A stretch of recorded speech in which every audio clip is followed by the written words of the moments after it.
নমস্কাৰ, মোৰ নাম মাম্পি। আপোনালোকক স্বাগতম জনাইছোঁ মোৰ পাকঘৰলৈ।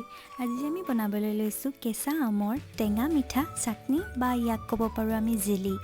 খাবলৈ খুব সোৱাদ হয় আৰু বনাবলৈ তেনেই সহজ। আপোনালোকে ৰুটিৰ লগত খাব পাৰে, নহ'লে ভাতৰ লগত খাব পাৰে, খুব টেষ্টি হয়। আহকচোন আমি আৰম্ভ কৰোঁ।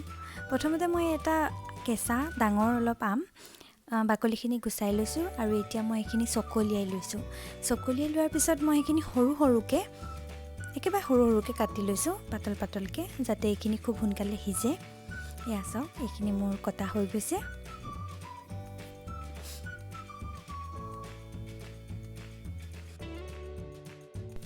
এতিয়া এখন কেৰাহীত মই ৩-৪ চামুচমান তেল দি লৈছোঁ। তাত মই দি দিছোঁ আপোনাৰ নৰসিংহৰ পাত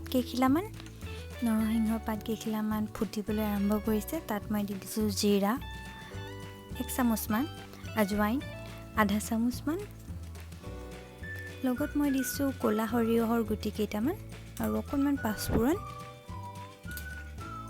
আৰু এতিয়া মই এইখিনি মিলাই দিছোঁ। পাঁচফোৰণ দিলে খুব ধুনীয়া গোন্ধ এটা আহে।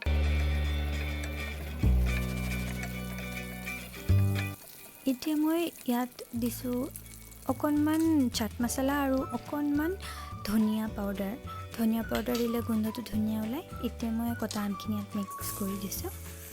মছলাখিনিৰ লগত সানসুৱাকৈ অকণমান হেতাখনে লৰাই দিছোঁ।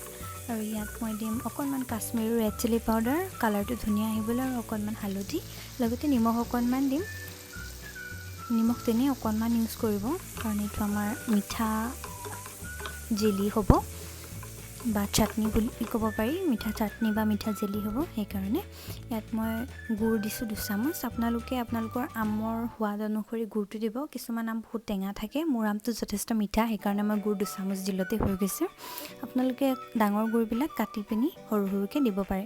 আৰু মই ইয়াত 1 কাপ পানী দিছোঁ, দি পিনি ঢাকনিখন দি পিনি সিজাইছোঁ 5 মিনিট সিজাইছোঁ। এয়া চাওক, 5 মিনিট, আকৌ মই 5 মিনিট সিজাম। এয়া ধুনীয়াকৈ উতল আহিছে আৰু ধুনীয়াকৈ সিজি গৈছে।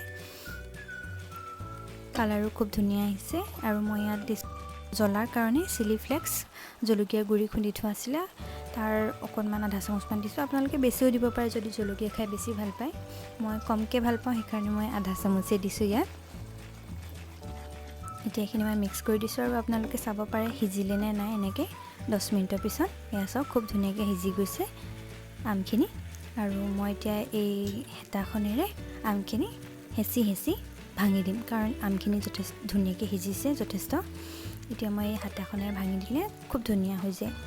আকৌ 2 মিনিটমান মই সিজাম হেতাখনে ভাঙি। এয়া চাওক, এয়া আমাৰ ৰেডি হৈ গৈছে জ্বলা মিঠা টেঙা অলপ চাটনি বা জেলি। খাবলৈ খুব সোৱাদ হয় আৰু দেখিবলৈ কিমান ধুনীয়া লাগিছে চাওকচোন। এইখিনি আমি খাব পাৰোঁ শুকান ৰুটিৰ লগত বা পুৰিৰ লগত বা ভাতৰ লগতো খাব পাৰোঁ। খাবলৈ খুব টেষ্টি হয়। অলপ টেঙা ফ্লেভাৰ আহে, অলপ মিঠা আৰু অলপ জ্বলা, খুব ভাল হয়। দেখিবলৈ কিমান ধুনীয়া লাগিছে দেখিছেনে? গতিকে আজিৰ ভিডিঅ'টো আপোনালোকে চাই কেনেকুৱা পালে মোক কমেণ্ট বক্সত জনাবলৈ নাপাহৰিব। আৰু যদি ভাল পালে লাইক এটা আৰু কমেণ্ট কৰিব, লগতে বন্ধু বান্ধৱৰ লগত শ্বেয়াৰো কৰি দিব। আৰু মোৰ চেনেলটো যদি ছাবস্ক্ৰাইব কৰা নাই এতিয়াও ছাবস্ক্ৰাইব কৰি দিব, আৰু কাষত থকা বেল আইকনটো প্ৰেছ কৰিবলৈ নাপাহৰিব, কাৰণ যেতিয়া মই নতুন এনেকৈ ভিডিঅ' আপলোড কৰিম তেতিয়া আপোনালোকে প্ৰথমতেই ন'টিফিকেশ্যনটো পাই যাব। ধন্যবাদ।